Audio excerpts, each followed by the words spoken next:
Hi, everyone. This is Melanie Smith at Solo Select. So today what we wanted to do was talk a little bit about the AQHA Convention, review a little bit of what happened this last week, and then also talk about how to get involved, basically. So whether you're somebody that's brand new to the industry or you've been in it for a long time and you've just never taken it upon yourself to really understand how AQHA is governed, my goal here is just to give you guys a general overview of how that works and what the real steps are for you to become involved in the organization as a whole at whatever capacity you want to. And first, we'll talk a little bit about, I'm going to start at the basics. What is the AQHA Convention? So every year, right now it's in March at Vegas, AQHA holds their annual convention, which is where any new rule changes or policy changes are implemented by the membership that will go into place technically the next year. So we made policy or rule changes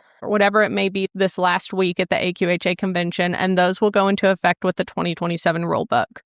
The convention is currently at South Point in Vegas. They were wonderful hosts this week. They do a great job hosting the convention.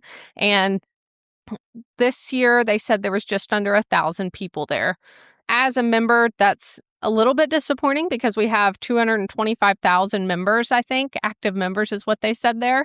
And so I really want you guys to understand how important it is to get involved, because less than 0.3% of the membership showing up at the convention is not a great representative of what all AQHA members probably want. And that is the whole goal of today. AQHA's governance, I'm going to try to explain this the best I can and also know that the rule book dictates all of this. So I'm going to give you my take on how AQHA is governed, but just know that I am not a representative of AQHA as far as I don't work for them. I'm not part of the staff. And so I'm going to give you how I perceive it to happen, but the rule book governs everything. So just know that. AQHA is made up of an executive committee of 5 people. Those people are put into that position by the past presidents. And so the past presidents every year will choose their essentially nomination for the executive committee, and that person will start in the 5th spot. So essentially in 5 years, they will be the AQHA president, but they operate on that executive committee for 4 years until they get to the spot of the president. And so that is the kind of the head of AQHA, of course, and the representative of the members. Now, that is different from AQHA staff, so that's important to understand. The past presidents, who are volunteer members, are the ones that choose the executive committee, but the staff, which would be like the CEO and the attorney that represents AQHA that's very involved in the process at the conventions, and the registrar like Tammy Canada, any of those people, those are all paid AQHA staff. So they don't get to vote on issues. And a lot of people want to say, oh, AQHA is always making these crazy rules and AQHA does this and AQHA does that. And I think they imply like the staff at AQHA are making decisions.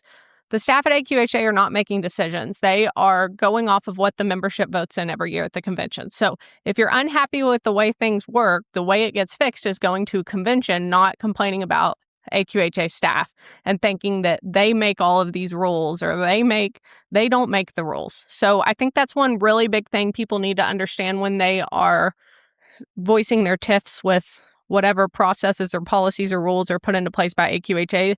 The members are the ones that submit policy changes or rule changes, and that goes through the governance process, but that really doesn't have a lot to do with the staff. So, one of the main things that I want you guys to understand today is that this organization is member driven, and understand more of how it's structured from there. So if you're a member, you can apply to be on a committee. And so a committee, there's a lot of committees, and I'm going to tell you the ones that I can think of off the top of my head. There's, of course, the stud book committee, which is they control the rule. Control is probably not the right word. They are the ones that suggest the rule changes to the membership or the executive committee about how to register horses and what the rules are pertaining to those registrations and how it works with filing breeding reports and embryo transfers and any rules that have anything to do with registering a foal, stallions, mares, anything like that. That's what Stud Book Committee does. Stud Book Committee is probably one of the most important committees because it reaches every single member of AQHA. It touches all of them. Not every AQHA member shows. So the show committee is very important, but it doesn't necessarily touch every AQHA member. The stud book committee, the decisions they make in there are really important because they do touch almost every member. And so that's example of one committee. There's the marketing and membership committee, which is the committee I'm currently on. And that committee helps design less rules and more ideas and different programs that help support affiliates or help support and drive membership or anything that has to do with promoting the American Quarter Horse or the breed of American Quarter Horses or the association or memberships. That's what marketing and membership does. They have a racing committee, which of course helps create rules that dictate how AQHA racing operates. The nominations and credentials committee, they go through and look at all of the different people that applied to be directors or anybody that's going to be in a member-driven leadership position within AQHA and just basically make sure that they are qualified for that there's no grievances that need to be addressed or anything like that. And so that's just a handful of the committees that exist. You can get on the AQHA website and they have all the committees listed on there. And you can see if there's a committee that you're interested in being on. Even if you're brand new to the horse business, I think you can just learn. You do not understand what you can learn and the people you can meet by going to this for 4 days during March. There's such a wide variety of people there from so many different disciplines and so many different walks of life. Even if you're brand new to AQHA or you're just getting into horses, I would highly recommend you go because I feel like you can't really understand the industry until you've gone to this and start getting involved in it. So if you own one quarter horse or you own none, you're just a lover of quarter horses, you love to watch the shows, apply for a committee and come and be a part of it. So I don't want you to think that there's like too small of a player to get involved. Any size, from a small breeder to somebody that owns one horse to somebody that owns no horses to somebody that has a huge ranch. There's all walks, all shapes, all sizes of programs that are represented at this convention. And I would encourage you, no matter the size of yours, to figure out a way to get involved. Okay, so we talked a little bit about committees. Any member can apply to be on a committee. You don't have to be a director. And I'm going to talk a little bit about directors next. But I want you to know that any member can apply to be on a committee. Now, if you're listening to this, we're filming this on March 18th of 2026. The committee member applications are due by March 22nd of 2026. So if you're listening to this now and you think you want to be on a committee, get on there and apply. We're going to link all of that in this podcast, or you're welcome to contact us. You can search AQHA committee application and find it on the AQHA website. Robin Brooks is who handles all of that at AQHA. And so she is wonderful, and I'm sure she would be more than happy to walk any of you guys through any questions you have about committees and how all of that works. The next kind of layer of governance is directors. And so what is a director?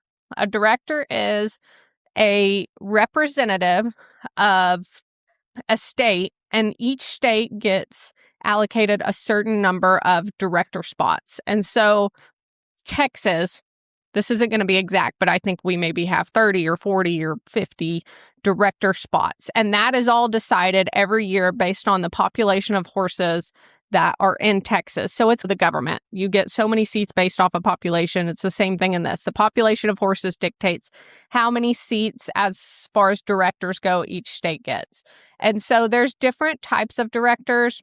I am not fully educated on every single one that exists, but there's directors at large. And those people, I believe, have been coming and been directors for 10 years. And they're no longer counted against the director number for each state. So if Texas is allowed 40 directors and somebody graduates to a director at large, for example, then they all of a sudden open a spot up as in that state director listing, I guess you would say it. And that to be said, what I've heard some people say is my state only has one director spot because I live in a state with a smaller horse population, and that's okay.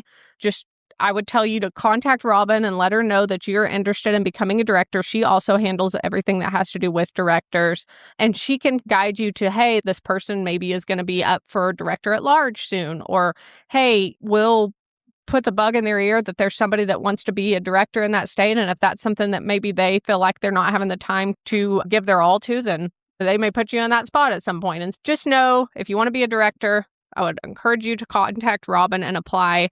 But I think it's very important that you go to a couple or at least one convention to understand how it all works. And I think you may be required to anyways before you apply to be a director. And if you don't get to become a director the first time, I would tell you to keep applying.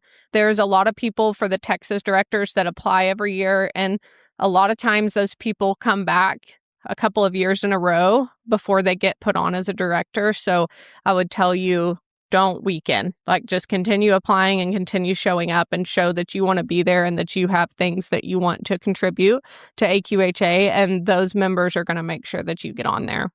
So that's how directors work. Now, to think of what is the difference in a director and just a regular member at convention, and what's the point of being a director? At the AQHA convention, rule change proposals are submitted by members by December 31st of the year prior to convention. So, for example, if you wanted to submit a rule change proposal for the 2027 convention, it has to be done by the end of this year. And AQHA will post their form that you fill out. It's really easy to fill out. And any member can propose any rule change in the world that they can make up. So sometimes you see some kind of wild rule change proposals on different committee agendas, and that's anybody can put anything they want on there. And you would submit that there, and then it would be referred to the appropriate committee, and the committee, which, as we've discussed, any member can be on a committee as long as they're chosen. The committees will discuss these rule changes, and they will make a final decision on Sunday, and they will bring those to the general membership meeting on Monday.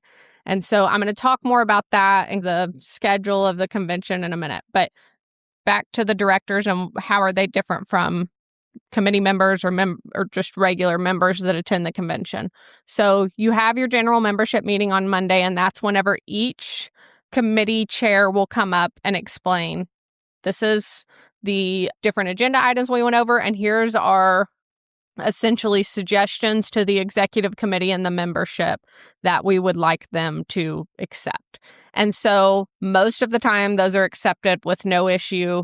The president says during that meeting, is there any discussion for each agenda that's presented? For instance, marketing and membership would give their agenda, and he would say, is there any discussion? And if any member at that time wants to come up and say, hey, I don't like this, or I want to discuss this, or I want to vote on this, you could make a motion on the floor to do that. So that is the general membership meeting, and any member can talk at that.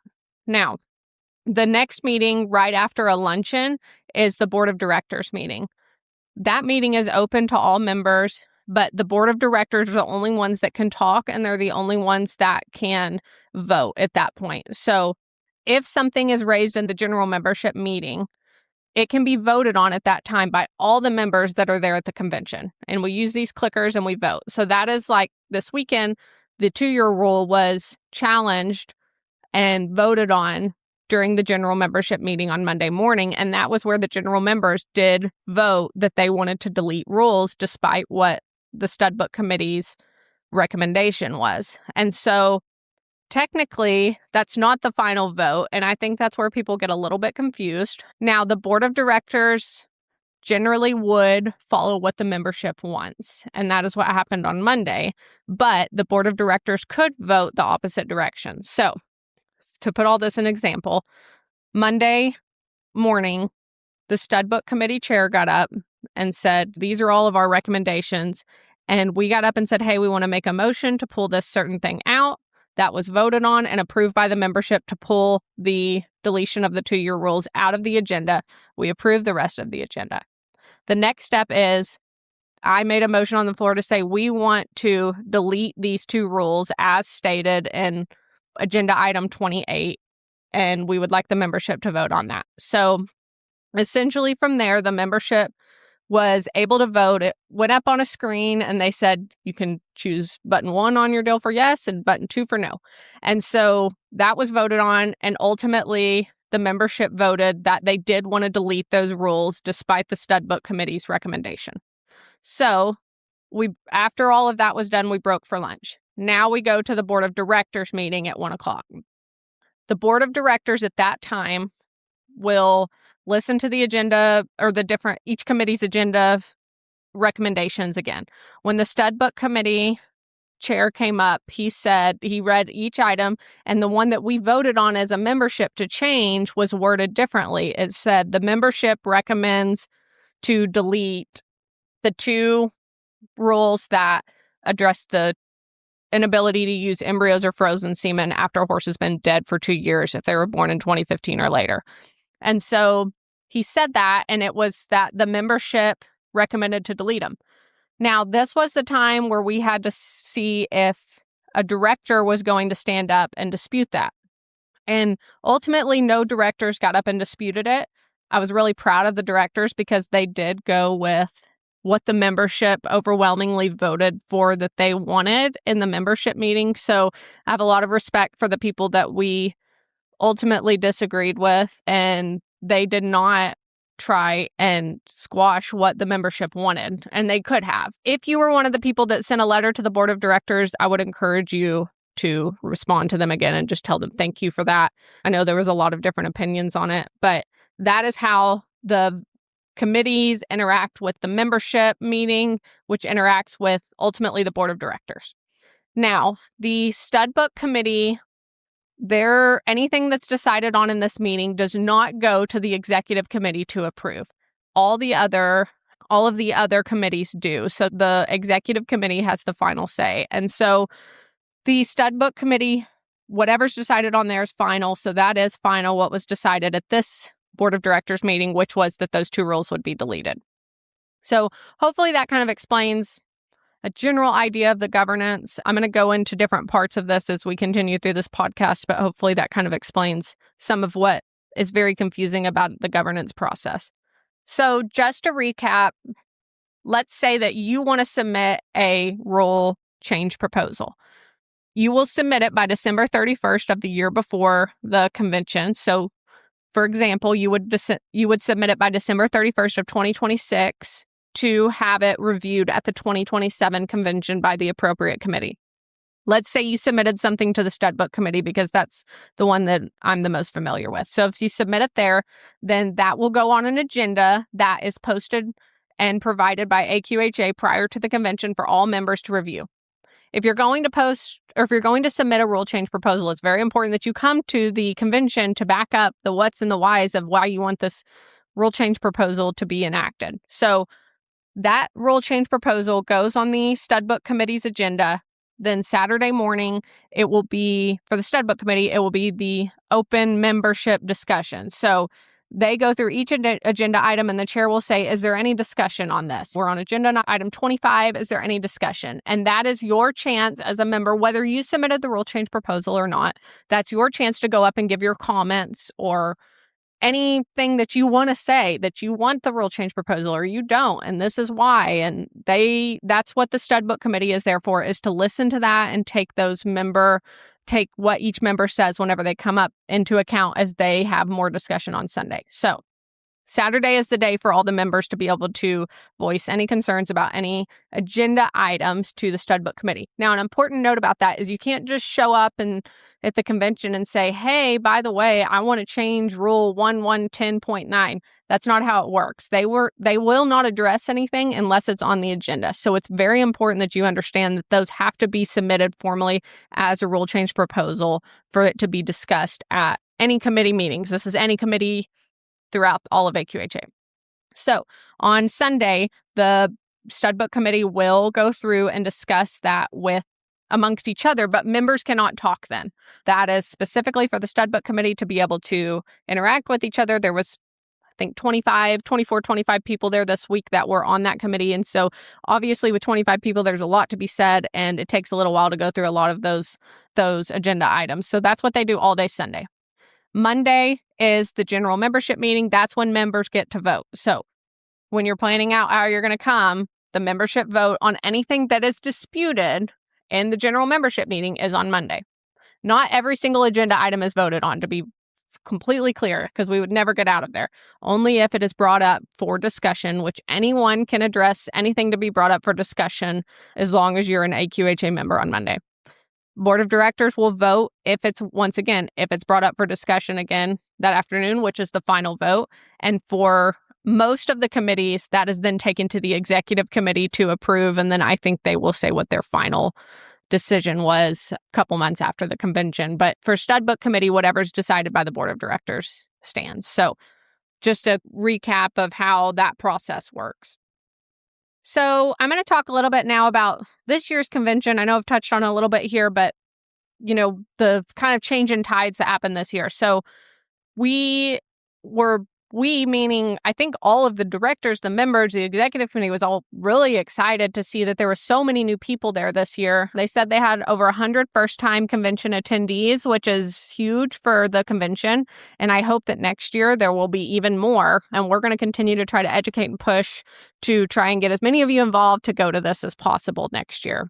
You've got a year to plan, so I don't want to hear any excuses. I think that what we're seeing is a change in tide where people just thought, oh, AQHA is what it is. I'm going to gripe about it, but I'm never going to do anything about it. And my big push has been, you cannot gripe if you don't show up or send a representative on your behalf to vote. And I say vote, probably a better word for that is to voice their opinions. There's plenty of time to do that. Every member is given the same opportunity as I am, or Taylor is, or anybody that goes. We're all given the same opportunity to be able to share our views on anything that's brought up. So I would encourage you guys to make sure that you try to figure a way out to go next year. You can get through Vegas pretty reasonable by staying at South Point. They have special room rates. It does not have to be an absolutely extravagant Vegas experience for you to go. So I know that still is a lot of money. I know it's time away from babies, time away from mares that you're breeding, all of the things. I totally understand it, and it's just not feasible for some people. But I would tell you that if there is any way you can, you need to make the trip and go. Whether you've been in quarter horses for 50 years, 20 years, or 2 months, you need to go to this because it's such a massive and important learning experience for anybody. My experience with getting involved in AQHA started whenever the convention was in Fort Worth. Butch Wise told me, you really need to get involved in this. These are the decisions that are made in this are going to have a huge impact on your breeding program and your business and, everything. So I went to my first AQHA convention. I was very confused. So just know that if you go for the first time this year or next year, or you went this year and you left being confused, that's part of it. It's just a learning process. There's a lot of great people there that will answer any questions. The AQHA staff is wonderful there. They will answer any questions that you have. Make sure that you're in the right place. Make sure you understand what the different committee meetings are and which ones you can be a part of. And so the AQHA staff are there to help you. So call them, get in touch with them, email them. They've been very responsive on anything that I've asked about convention always. So I would definitely encourage you, if you go, do not be afraid to ask the questions because it is overwhelming. The first year I went, I just had no idea. I went to some committee meetings and I was just like, this is a lot. I did not understand this is how it was governed. There was not a lot of information out there that was really digestible about how the convention worked. And it was a very eye-opening experience for me. And Butch kept saying, hey, you need to go to Vegas and you need to continue getting involved. And he was really the one that was really pushing me to try to be involved in it. And so I did make the trip to Vegas, and I have been trying to get this 2-year rule that was in place deleted for a couple of years, but it's a slow process, guys. If you have something that you really believe in, that you really want to get done, don't think it's going to happen the first year. And that's not how it's designed to happen in AQHA. These are very impactful decisions that we make that impact generations of horses. Whether you're talking about stud book committee, the racing committee, marketing committee, what we decide in these committee meetings is very important. And just know that as a member, if you're trying to change something or change a policy or change a rule or whatever, change how AQHA does something, that you understand that you're not going to go year 1 and get it done probably. You're going to meet a lot of people. You're going to learn a lot. You're going to go back year 2 more prepared. And year 3 and 4, you probably have a better chance of doing it if it's something that the membership overwhelmingly wants. But I don't want people to think that they're just going to show up and have instant gratification, because it does take a while and it's by design. And so I would tell you guys, sign up for convention and go and just sit in, float around to the different committee meetings. That's one thing I haven't really gotten to do that I wish I would have, is haven't really gotten to listen to all the different committee meetings because I've been so intertwined in what Stud Book has been doing. And so I would tell you to go and see all of those and talk to people and just go with an open mind. Make sure you it's really important that you go to the general membership meeting that's on Friday and the general membership and board of directors meeting on Monday. So those are two really important ones. And everything else in between is parties and dinners and a lot of social events and the committee meetings. And those are all important, but you can hop around a little more in those. But you really do need to go to the general membership meetings on Friday and Monday and the board of directors meeting. And once again, you don't have to be a director to go to the board of directors meeting.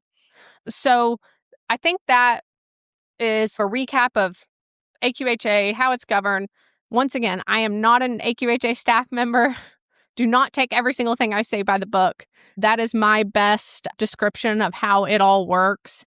Ultimately, the rule book dictates everything, right? If you need to look at something, that's what I would recommend you do, or reach out to AQHA staff and say, hey, I want to clarify how this works. But hopefully that kind of helps you guys understand how AQHA is governed and how you can be involved in it at different levels. Don't think you have to apply to be on a committee or to be a director to go to the convention. You don't. And I wouldn't recommend that you do year one. Year one, you just need to go and bounce around and listen. And then you'll say, oh, I'm really interested in the ranching committee. They do cool things over there. They do really great things for the ranching community. And you'll find your niche in there. And then the executive committee will probably pull you off those committees if you stay hooked in and put you somewhere else. And that's also by design because they want these members to be well-rounded. And it is really eye-opening to learn about different parts of AQHA. And so hopefully you guys will show up and participate next year. I just wanted to do a quick recap of everything. If anybody has any questions about that, I would highly recommend reaching out to AQHA. Robin Brooks is great about all things convention, directors, committees, things like that. But all of their staff is really good to explain it. And I hope that we will see you guys there next year.